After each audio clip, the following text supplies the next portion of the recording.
할렐루야. 오늘도 하나님의 말씀을 함께 나누면서 하나님이 주시는 귀한 은혜를 함께 나누는 복된 시간이 되시기를 바랍니다. 요즘 우리 사순절을 지내면서 새벽 예배 때마다 성경의 시문서들을 우리가 함께 읽고 있습니다. 지난번에 욥기서를 읽었는데 욥기서를 다 읽었어요. 평상시에 읽는 것보다 우리 성도님들과 함께 읽으니까 더 새롭게 느껴지는 그런 은혜가 있었습니다. 지금 시편을 계속해서 읽고 있는데요. 그 시편을 읽는 중에 제가 시편 16편을 읽을 때에 저의 마음 가운데 큰 은혜가 있었습니다. 그래서 오늘은 시편 16편을 한번 우리가 같이 묵상하면서 또 제가 받은 은혜를 함께 나누며 또 우리가 함께 이 말씀 가운데서 귀한 위로와 또 교훈을 우리가 얻기를 원합니다. 시편 16편 제가 이렇게 읽으면서 또 이번에 읽을 때 또 크게 은혜가 됐습니다만은 보니까 시편 16편이 굉장히 유명한 그런 시편이더라고요.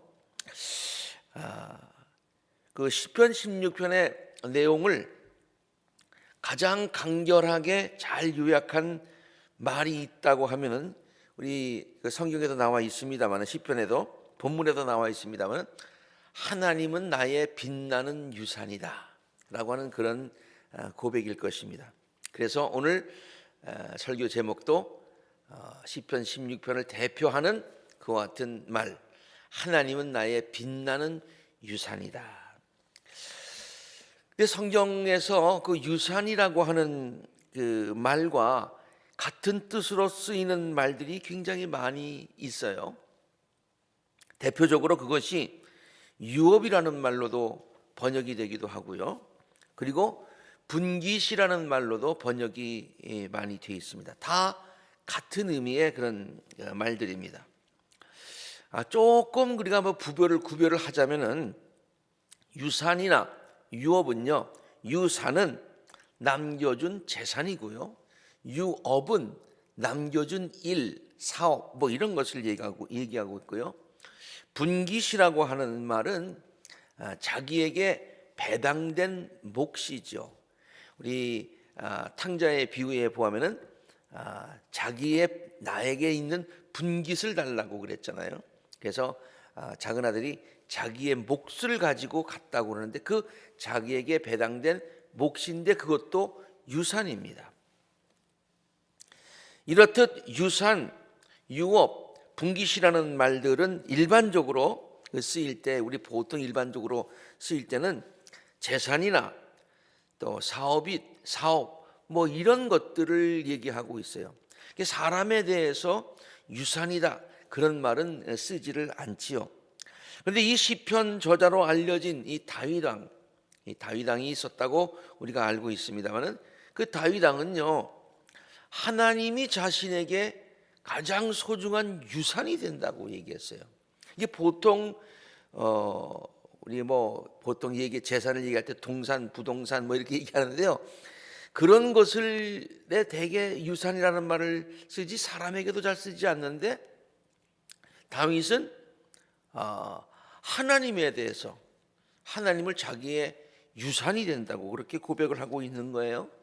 본문 5절에 보면은 이런 말씀이 있어요. 주님이야말로 내가 받을 유산의 몫입니다. 유산이고 분깃입니다. 그렇게 고백하고 있고요. 그 다음에 또 6절에 보면은 참으로 나는 빛나는 유산을 물려받았습니다. 빛나는 유산. 그래서 오늘 여기서 빛나는 유산이라는 말이 본문 6절에서 이렇게 제가 뽑은 말인데요. 제목을 이렇게 하나님을 유산이라고 얘기를 하고 있어요. 성경을 한번 묵상을 전체적으로 해봤어요. 하나님이 유산이다. 바로 율법에서 이런 부분에 대해서 하나님을 유산이라고 표현한 적이 있어요. 그것이 뭐냐면은 하나님께서 유일한 분깃, 유산, 유업이 되신다는 것은 레위 지파 사람들, 레위 사람들에게 적용되었던 율법이었어요. 민수기서에 보면 이런 말씀이 있습니다. 주님께서 아론에게 말씀하시잖아요. 아론, 레위 지파, 이제 그 이후에 쭉 제사장들 아닙니까? 이렇게 말씀하십니다. 너는 그들의 땅에서는 아무 유산도 없다. 이제 땅을 전체적으로 분배를 하는데요. 다른 지파들은 뭐 다 땅들을 분배받았어요. 자기들의 분깃을 다 분배받았어요. 근데 레위 지파에게는 그 분깃을 주지 않는 거예요. 땅을 주지 않는 거예요. 너희들에게는 이 땅에서는 동산, 부동산 이런 유산은 없다. 그들과 더불어 함께 나눌 몫이, 다른 지파들과 함께 나눌 몫이 너에게는 없다. 그러면서 이스라엘 자손 가운데 네가 받은 몫은, 이미 받은 몫은, 받은 유산은, 네가 차지할 유산은 바로 나다. 그렇게 얘기하고 있어요. 하나님께서 레위 지파에게 너희가 받을 목, 너희가 받을 유산, 유업은 나다. 이렇게 얘기하고 있어요. 그러니까 하나님이 유산이심을 율법에서 이렇게 기록을 하고 있더라고요. 한 가지 예만 더 들까요? 신명기에 나오는 말씀인데요. 레위 사람에게는 그들의 동기들처럼, 동기들이 뭡니까? 다른 지파 사람들이죠. 차지할 몫이나 유산이 없다. 그러나 주 하나님이 말씀하신 대로 함께 읽을까요? 시작. 주님께서 친히 그들의 유산이 되셨다. 예. 그러니까 유산이라는 말이 보통 사람이나 이런 데 쓰이지 않았는데, 다윗이 하나님에 대해서 유산이라고 한 것은 뜬금없는 얘기가 아니라 이미 구약의 율법에 하나님이 유산 되심을 그렇게 기록하고 있는 것을 자신의 또 고백으로 하고 있는 것입니다. 다윗은 레위 지파가 아닙니다. 하나님이 나의 유산이십니다. 이건 레위 지파가 하는 고백인데요. 다윗은 레위 지파가 아니고요, 유다 지파 사람인 것을 우리가 너무나 잘 알고 있지 않습니까? 레위 지파 사람들처럼 하나님만 자기의 유산이요 분깃으로 삼아야 할 의무가 없습니다. 그렇죠? 율법에 너는 다른 거 전혀 가지지 말고 하나님만 유업으로 삼아라, 그런 의무가 없는 거예요. 하나님 이외에도 다른 것들을 자기의 분깃으로 삼을 수 있었던 그런 사람 아닙니까? 또 실제로 그는 세상의 모든 부귀와 영화를 누릴 수 있는 왕의 자리에 있었던 그런 사람입니다. 그런데도 불구하고 가질 수 있었고 또 많이 다른 것들을 가지고 있음에도 불구하고 그것이 유산이 아니라 하나님이 유산이라고, 그럼에도 불구하고 레위 지파가 아님에도 불구하고 하나님만이, 다른 것들은 아니고 하나님만이 자기에게 있는 전재산, 유산, 유업, 분깃, 이렇게 고백을 하는데요. 오늘 시편 16편에서만 고백하고 있는 것이 아니라 다른 곳에서도 이렇게 고백을 하고 있어요. 그러니까 우연히 한 번 고백한 것이 아니라 다윗의 삶 전체를 통해서 하나님은 나의 기업이십니다. 하나님은 나의 유산이십니다. 그렇게 고백을 하고 있다고 봐야 되겠죠. 시편 76편에 있는 말씀 보면은요, 내 마음과 내 몸과 마음이 다 시들어가도 하나님은 언제나 내 마음의 든든한 반석이시요 내가 받을 몫의 전부이십니다. 내가 받을 몫의 전부이십니다. 하나님이 전부고 나머지 것들은 하나님이 더해 주신 것이고, 그런 고백이죠.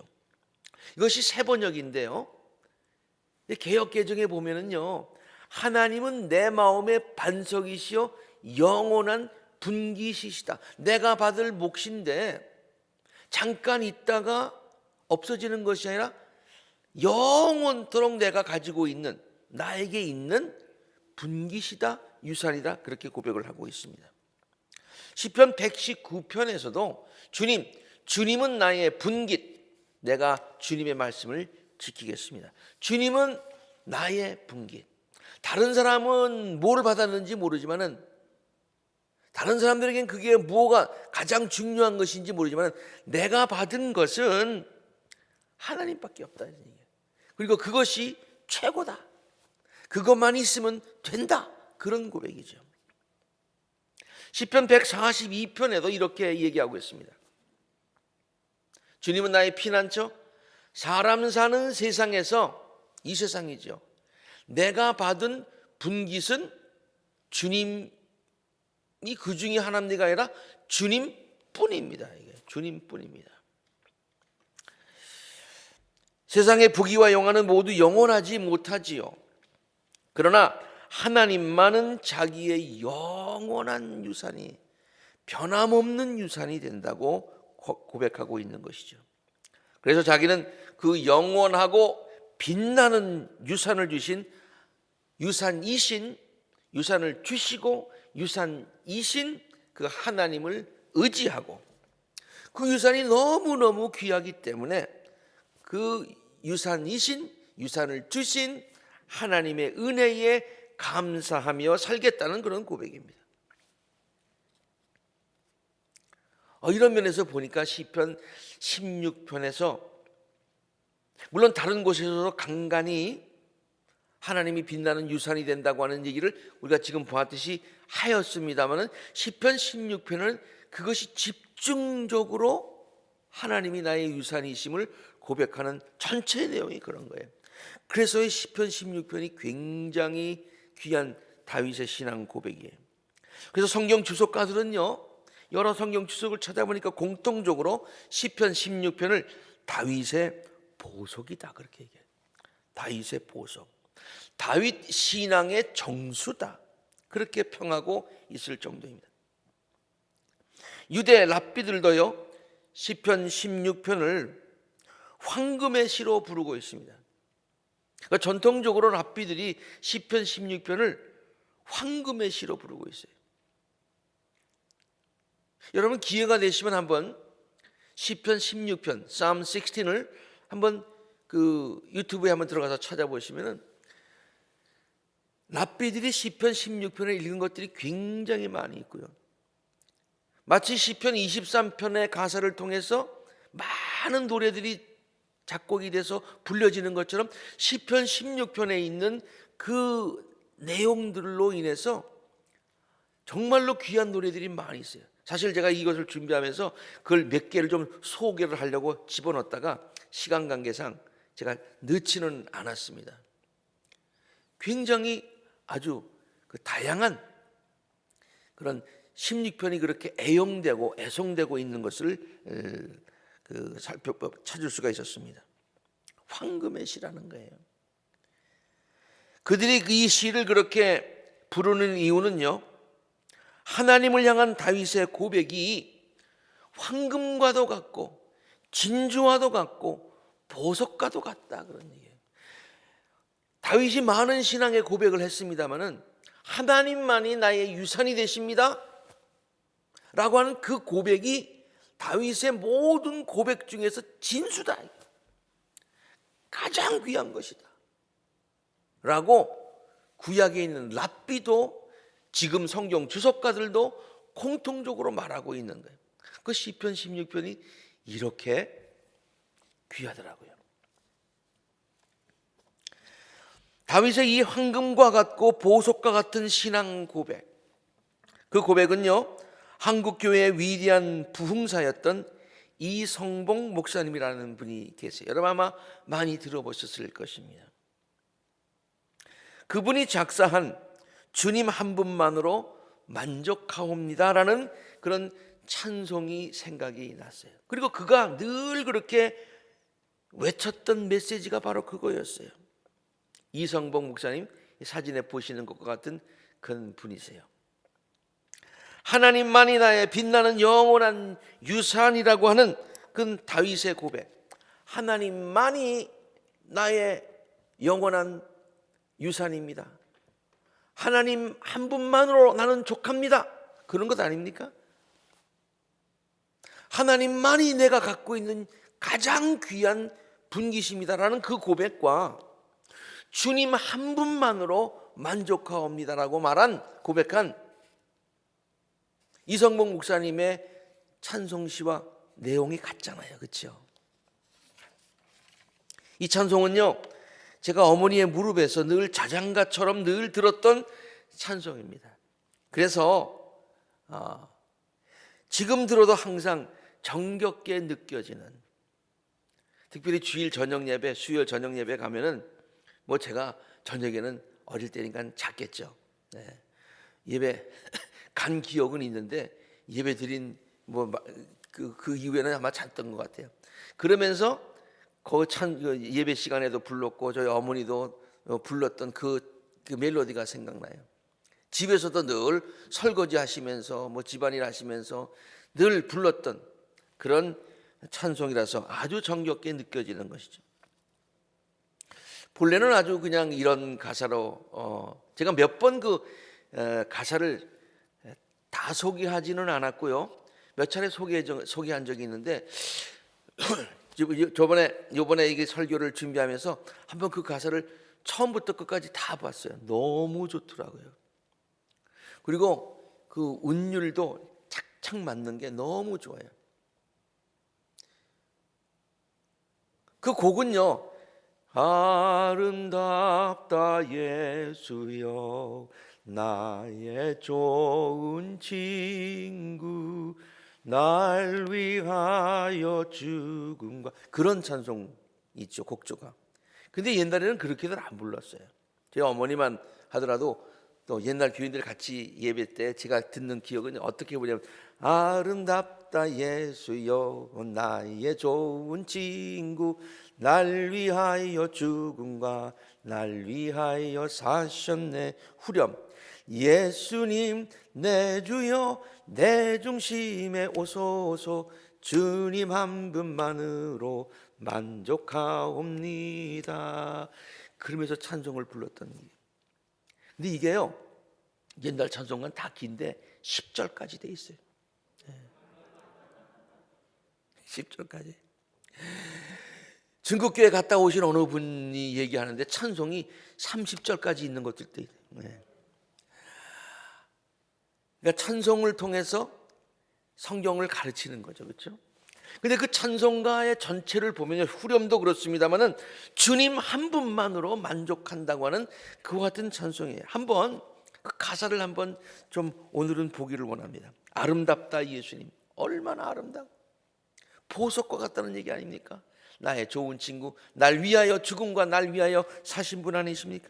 2절, 나의 모든 일체는 주님의 것 되고요 주님 모든 일들은 나의 것이 되네. 예수 없는 사업은 성공 같되 실패요 예수 있는 생활은 만사 유익합니다. 예수님은 내 생명 또한 나의 기쁨, 예수 없인 내 생전 잠시도 못 사네. 아침에는 예수로 눈을 뜨게 하시고 저녁에는 예수로 잠을 자게 하시네. 이 찬송 이 10절 가운데서 저희 어머님 부르신 것은 그 몇 절들을 계속 반복해서 부르셨는데 이 5절 가사도 굉장히 많이 부르셨던 것 같아요. 아침에는 예수로 눈을 뜨게 하시고, 예수님과 같이 눈을 뜬 거예요. 저녁에는 예수로 잠을 자게 하시네. 자장 자장 자장 자장 예수여 내 주여. 이렇게 밖에 나가 일할 때 주님 감독하시고 집에 홀로 있을 때 예수 사랑 한없네. 7절 가사도 굉장히 반복해서 어머님이 많이 부르셨어요. 물을 떠난 고기가 혹시 살지 모르지만 예수 떠난 심령이, 예수 떠난 생명이, 삶이 사는 법이 없다는 거예요. 예수 떠난 생명. 예수 죽음 내 죽음, 예수 부활 내 부활. 참 운이 착착 운율이 맞잖아요. 예수 죽음 내 죽음, 예수 부활 내 부활, 예수 승천 내 승천, 예수 천국 내 천국. 참 멋있잖아요. 사모하는 천국집 지금 찾아가오니 영원 무궁하도록 주고 함께 살리라. 거룩함과 인내로 신혼신을 단장코 공중혼인 그날을 매일 고대합니다. 예수님 내 주여 내 중심에 오셔서 주님 한 분만으로 만족하옵니다. 예수님만이 나의 영원한 분깃이 되신다. 정말 어느 한순간에 다윗의 그 고백이 한순간에 나온 고백이 아니고 그의 일생을 통하여 여러 시편에서 반복해서 고백한 고백의 내용이듯이 이성복 목사님의 이 고백도 그저 한순간에 나온 고백이 아니에요. 세상의 부귀와 영화를 쫓아서 방황하며 지냈던 이성복 목사님의 젊은 시절, 좌절과 공허함을 느끼며 한때 극단적인 선택까지 결심했던 어두운 날들, 그러다가 육신의 병을 얻어서 3년 동안 인생의 가장 밑바닥까지 경험하며 지냈던 과거의 아픔들, 그러다가 그는 어머니의 눈물 어린 기도를 기억하고 회개하고 다시 하나님을 의지하게 되는 거예요. 그리고 1925년 경성성서학원에서 입학하여서 공부를 하였고요, 후에 하나님께로부터 탁월한 부흥사로 쓰임을 받게 되어서 아까 그 사진 옆에도 한국의 무디라고 그렇게 기록되어 있듯이 한국의 무디라고 불릴 정도로 미국, 일본, 만주에서 수많은 집회를 열고 복음을 전하였던 주의 종이었습니다. 그 일생 동안 1000회 이상의 집회를 인도했다고 하는 거예요. 그러니까 그 당시 교통도 좋지 않았는데 1000번 이상을 집회를 인도했다는 것은 굉장한 겁니다. 요새처럼 뭐 며칠 하는 게 아니었어요. 일주일 내내 어떤 교회 가서는 옛날 부흥에는요, 은혜가 되면 목사님 더 한 주 더 해주세요, 한 주 더 해주세요, 석주 한 달 이렇게 하는 부흥회였습니다. 그 많은 부흥 집회를 인도하면서 그가 일관되게 꾸준히 외친 메시지가 있었습니다. 꾸준히 외친 메시지가 있었어요. 항상 외친 메시지가 있었어요. 교인들도 그 목사님이 무슨 말씀 전하실 다 알아. 그러면서도 들으면 들을수록 더 좋은 메시지, 은혜가 되는 메시지가 있었어요. 그것이 바로 세상의 모든 부귀와 영화는 일시적인 것이고 참으로 영원한 가치는 예수님이시다, 이 메시지였어요. 그리고 그 메시지를 그가 오랜 메시지를 전하다가 그것을 이렇게 찬송시로 지었고요, 부흥회를 인도할 때마다 성도들이 함께 주님 한 분만으로 만족하옵니다 라는 찬송을 불렀던 것이죠. 그 목사님의 그 간증과 그 메시지와 그 찬송이 어울려져서 은혜의 도가니가 집회마다 이루어졌다는 거예요.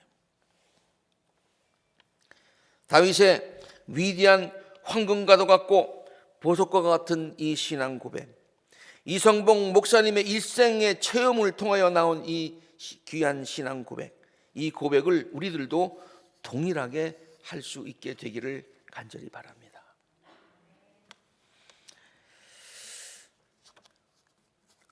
이성복 목사님도 이 고백을 할 때 그냥 한 것이 아니라 자기의 전체적인 삶을 통해서, 경험을 통해서 얻은 진리였어요.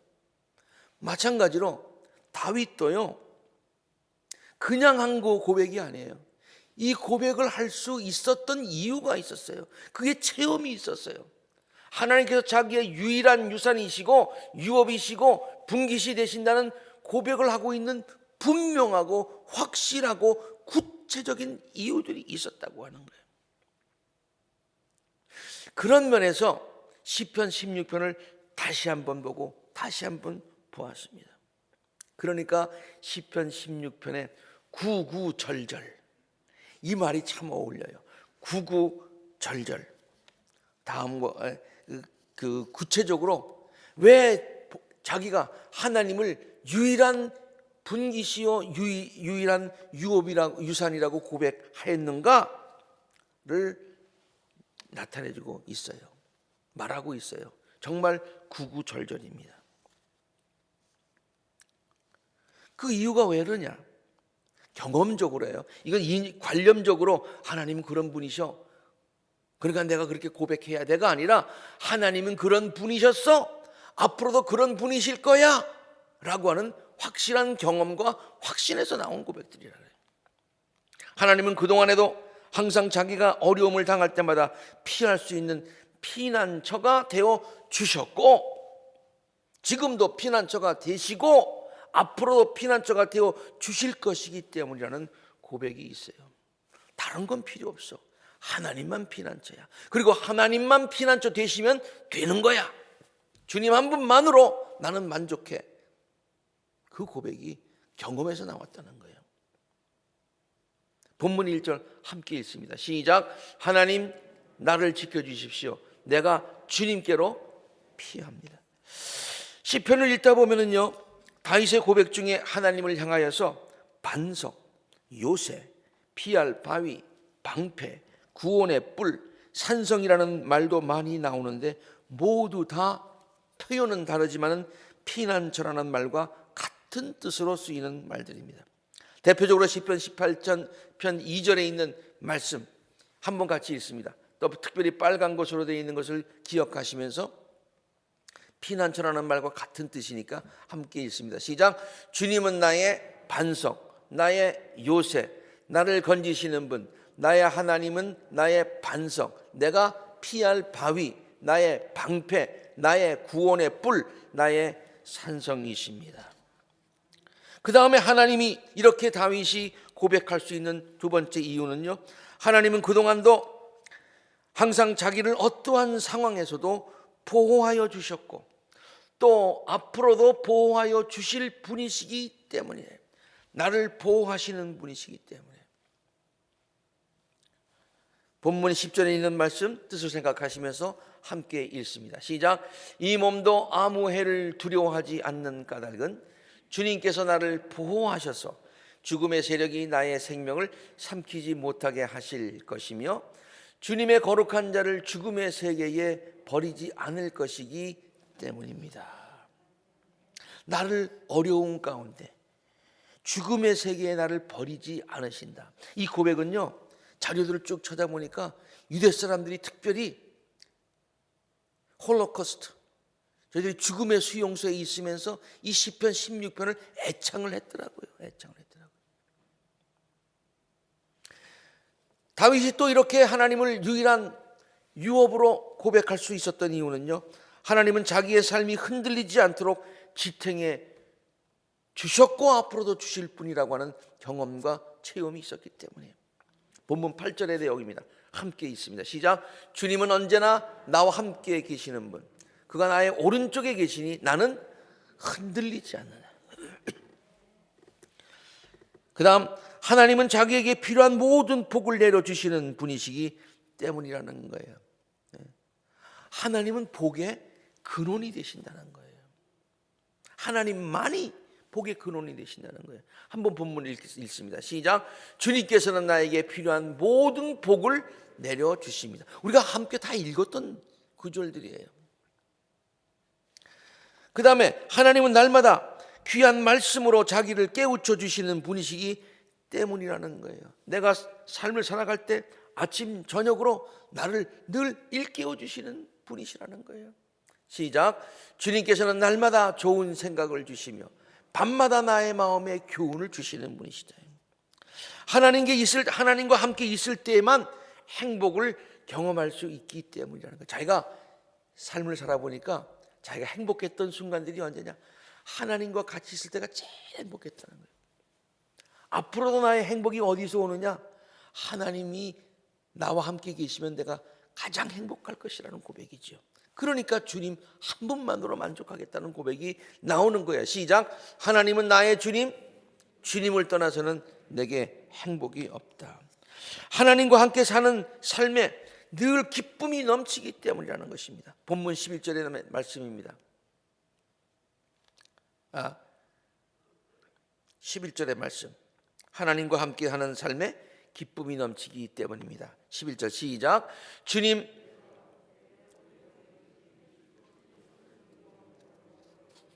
주님께서 몸소 생명의 길을 나에게 보여주시니 주님을 모시고 사는 삶에 기쁨이 넘칩니다. 그 다음에 시작. 주님께서 내 오른쪽에 계시니 이 큰 즐거움이 영원토록 이어질 것입니다. 자, 이게 경험적으로 본인이 체험했던 것이고, 그래서 마음 가운데 확신을 가질 수 있었던 것이고, 그래서 하나님을 빛나는 유일한 영원한 유산이라고 고백할 수 있었던 거예요. 다윗이 이러한 고백을 할 수 있었던 분명한 이유들 우리가 이제는 이해를 하실 것입니다. 다윗은요, 하나님께서 자기의 유일하고 영원한 유산이 되심을 한순간이 아니라 일생 동안 경험을 하였는데, 그것을 어떻게 이해를 했냐면요, 자기가 옛날에 목자 시절에 양과의 관계를 통해서 그 양들에게 입장에서 보니까 자기가 그들의 가장 귀한 존재야. 양들의 입장에서 볼 때는 자기가 가장 좋은 분깃이야.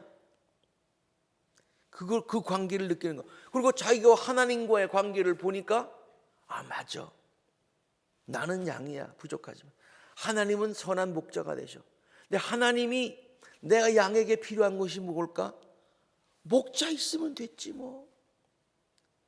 그렇게 느끼면서 자기의 그 경험을 통해서 지금 자기와 하나님과의 관계를, 양과 목자의 관계를 통해서 하나님은 나의 영원한 유산이시고 분깃이다, 주님 한 분만으로 만족하옵니다, 이 고백을 이해했다는 거예요.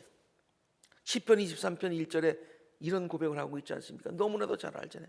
여호와는 나의 목자시니 내게 부족함이 없으리로다. 이게 그냥 나온 고백이 아니에요. 그냥 나온 고백이 아니라 그의 삶 전체를 통해서 주님 한 분만으로 나는 만족합니다, 주님만이 나의 영원한 빛나는 유산이십니다라는 고백과 다 통하는 고백이더라고요. 더욱이 유산이라는 말은 말이죠, 제가 이 말씀을 묵상하는 가운데 이 유산이라는 말 가운데 너무너무 귀한 말이 있구나. 그것은 뭐냐면 하나님이 나에게 유산을 주셨다, 하나님 당신이 나에게 유산이 되신다 라고 하는 말 가운데는 은혜라는 말이 그냥 포함이 되어 있더라고요. 은혜라는 말이 포함이 되어 있어요. 여러분, 유산은요, 자녀가 무엇을 했기 때문에 대가로 주는 것 아니지 않습니까?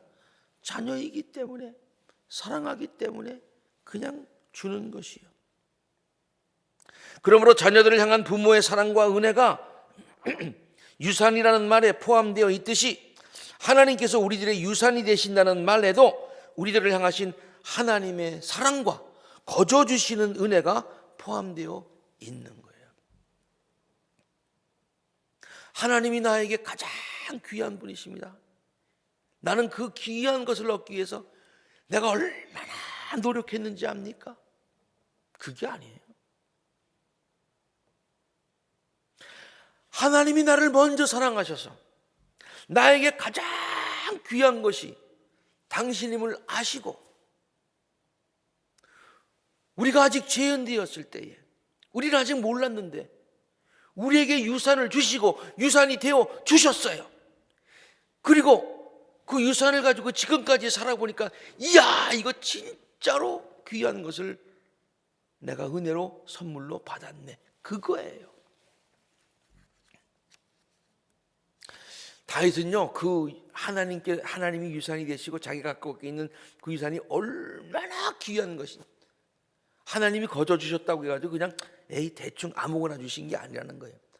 무엇을 주셨는고 하니, 어떻게 주셨는고 하니, 가장 귀한 것, 하나님께서 우리에게 가장 필요한 것을, 우리가 가장 필요한 것을 정확하게 재시고 맞춤형으로 우리에게 주셨다. 우리 각자에게 자, 여기 유산이 있어, 여기 있으니 옷이 있으니까 다 기성복 만들어놨으니까 하나씩 가져, 이게 아니라는 얘기예요. 한 사람 한 사람에게 다 맞추어서 맞춤형으로 우리에게 주셨다. 본문 6절의 말씀입니다. 하나님께서 줄로 재어서 나에게 주신 그 땅, 그 유산이라는 얘기예요. 하나님께서 줄로 재어서 우리 하나하나에게 가장 필요한 것 다 정확하게 아셔서 재어주셨다. 너무 놀랐지 않습니까? 하나님께서 우리들에게 이렇게 귀한 유산이 되어주시니 우리는 더 이상 세상의 다른 것들을 의지하며 살 필요가 없어요. 하나님께서 우리에게 가장 맞춤형으로 딱 맞게 주셨기 때문에 뭐 다른 거 찾을 필요 없다, 그런 고백이죠. 세상의 다른 것들로 인하여 걱정할 필요도 없고요. 그래서 다윗은 다음과 같이 고백하고 있는 거예요. 내가 가진 것이 가장 귀하기 때문에 나는 다른 신들 안 섬기겠다. 세상의 부귀와 영화를 쫓지 않겠다. 나는 그들처럼 피로 빚은 제사술로 그들의 신에 바치지도 않겠으며 나의 입에 그들의 신의 이름을 올리지도 않겠다. 올리지도 않겠다.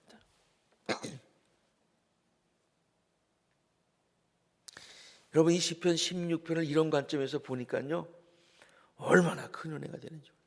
저는 심지어 시편 16편을 새벽 시간에 같이 읽으면서 그 전에 느끼지 못하던 아주 그 짜릿한 감동이 있었는데요.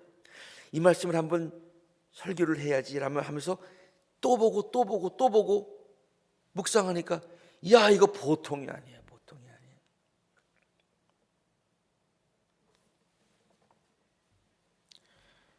다윗의 이 아름다운 귀한 신앙 고백이 우리의 고백이 되기를 바라고요.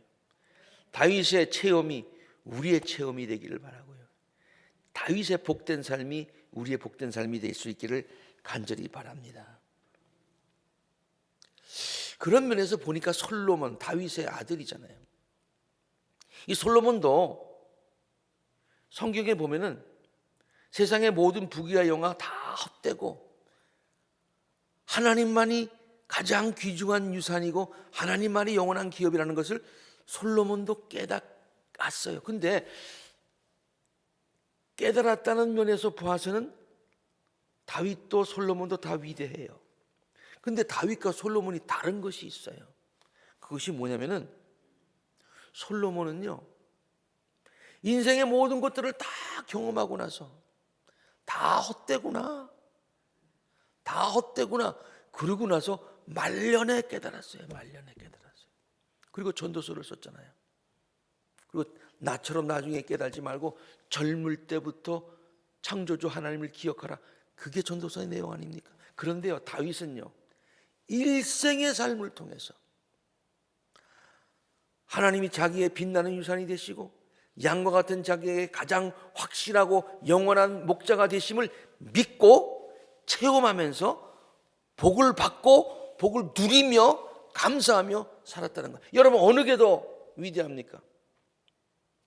깨달았다는 면에서는 같지만은 저 나중에 깨닫고 나는 못 살았지만은 그렇게 너희들은 그렇게 살아라, 그게 위대합니까? 아니면 본인도 깨닫고 이 일생 그렇게 살다가 자손들에게 나처럼 주님과 함께 사는 복된 삶을 가르치는 것이 중요합니까?